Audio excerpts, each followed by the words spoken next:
Hi, folks. So, Comic Relief this year raised £34 million, and that does represent a drop off from the previous year. Over at GB News, Dan Wootton and Kelvin MacKenzie have come up with a deranged theory as to why Comic Relief is less successful than it used to be. However, their argument is debunked so easily by the very chart they decide to show on screen. Let's get to it.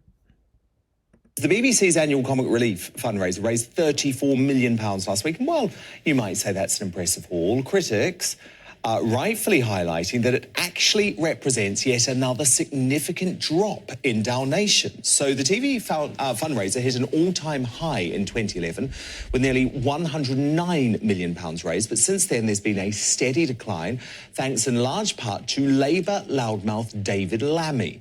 So first writing in 2017, the MP for Tottenham described the Red Nose Days concept as tired and patronising to Africans after Ed Sheeran was filmed helping impoverished kids in Liberia. And his uncharitable woke crusade continued in 2019 when he slammed presenter Stacey Dooley as a white saviour before doubling down on his attack in an interview with Victoria Derbyshire.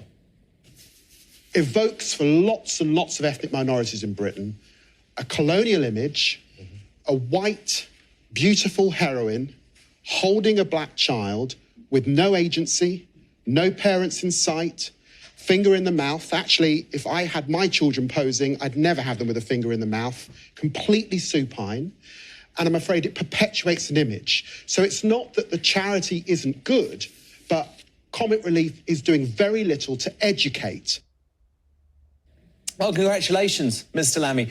Thanks to your woke virtue signalling, the once great charity's fundraising figures have plummeted, look at that, by 2/3. Oh dear. So they put this chart up here.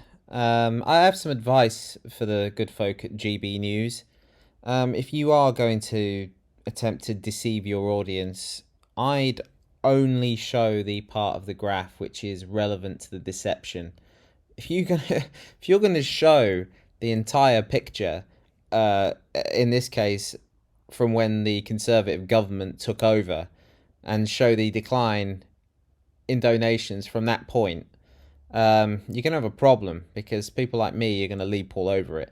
So, obviously, Conservatives came in 2010, and the first Comic Relief event under their rule was in 2011, and this was a peak for Comic Relief. This was like an all-time high in terms of donations. But since then, obviously, Tory Britain has kicked in, and then we've been on a steady slope. So David Lammy's comments came here in 2019. And we can see the year after there was a drop-off of somewhat 11.5 million. But look here. They're so dumb. We went to annually here in terms of the Comic Relief event. So if you actually add these two numbers together, 42.7 million and 31.9 million, you get, some 74.6 million, is that?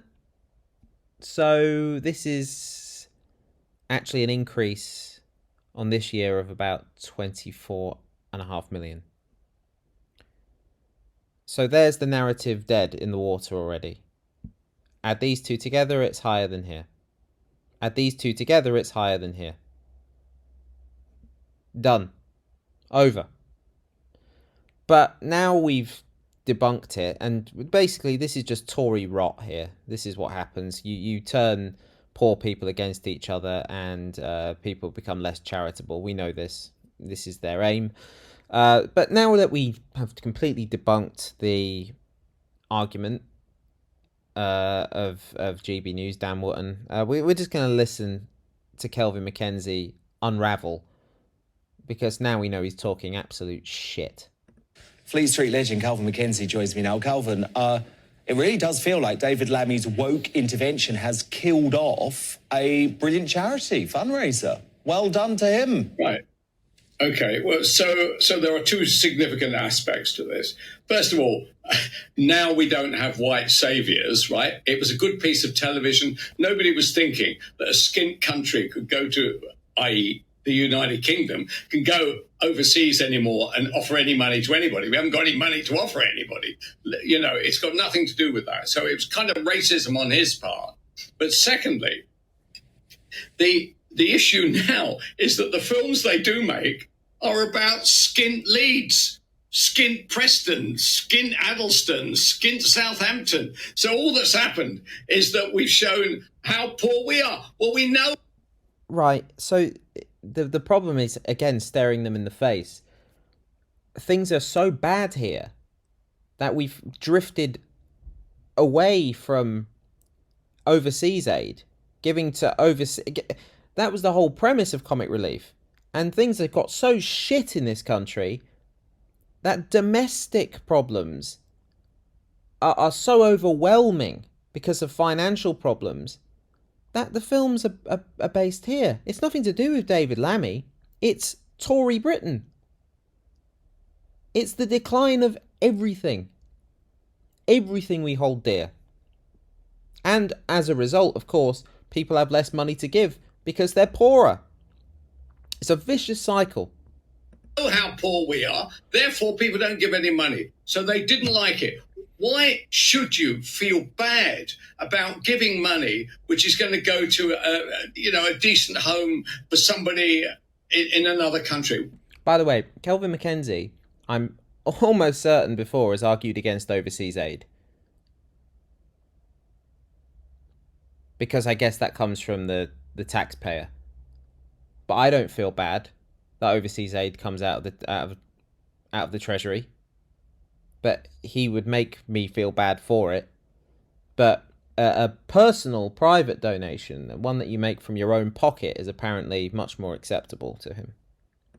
Why are we made to feel bad about it? Who is the racist in this argument? He used the word white. As far as I know, Comic Relief never, ever used the word.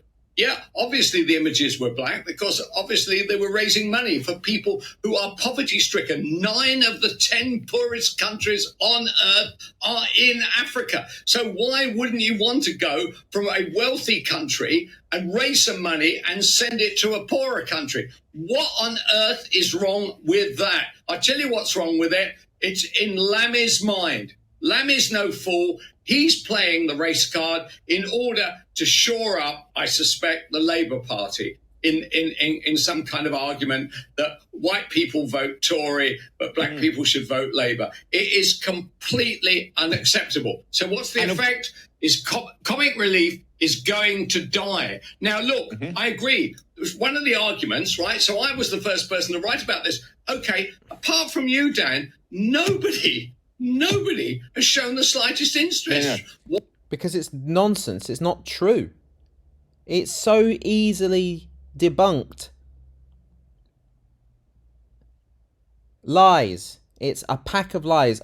Why are we surprised, though? It's Kelvin MacKenzie. Why? Because you don't want to touch mainstream media, their whole point is, for God's sake, don't report anything which is going to cause a problem. Well, it's not the people who have caused the problem. The person who caused the problem was Lammy.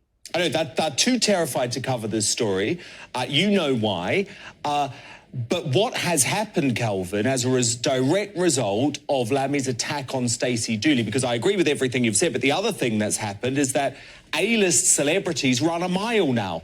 They don't want anything to do with Comic Relief. So you've got all of these crap D-list celebrities on that show now because the Ed Sheerans of this world say, hang on a moment, I'm not going to risk this. I'm not going to risk David Lammy calling me a white saviour and doing me PR damage. So Lammy has actually caused so much damage to Comic Relief. And Comic Relief actually should have hit back rather than giving in like they do. But you know what surprises me? That they didn't send James O'Brien out to Africa and Owen Jones to be the best bloody place for them. Huh? At least they get a good welcome out there. They won't get one over here unless, of course, unless you happen to send your kids to the same private school as James O'Brien. And James O'Brien, why don't you respond to that? Every time I make that point, he keeps very bloody quiet. Very good. Well, wasn't that productive. Anyway, I said all I need to say on it. Thanks for watching.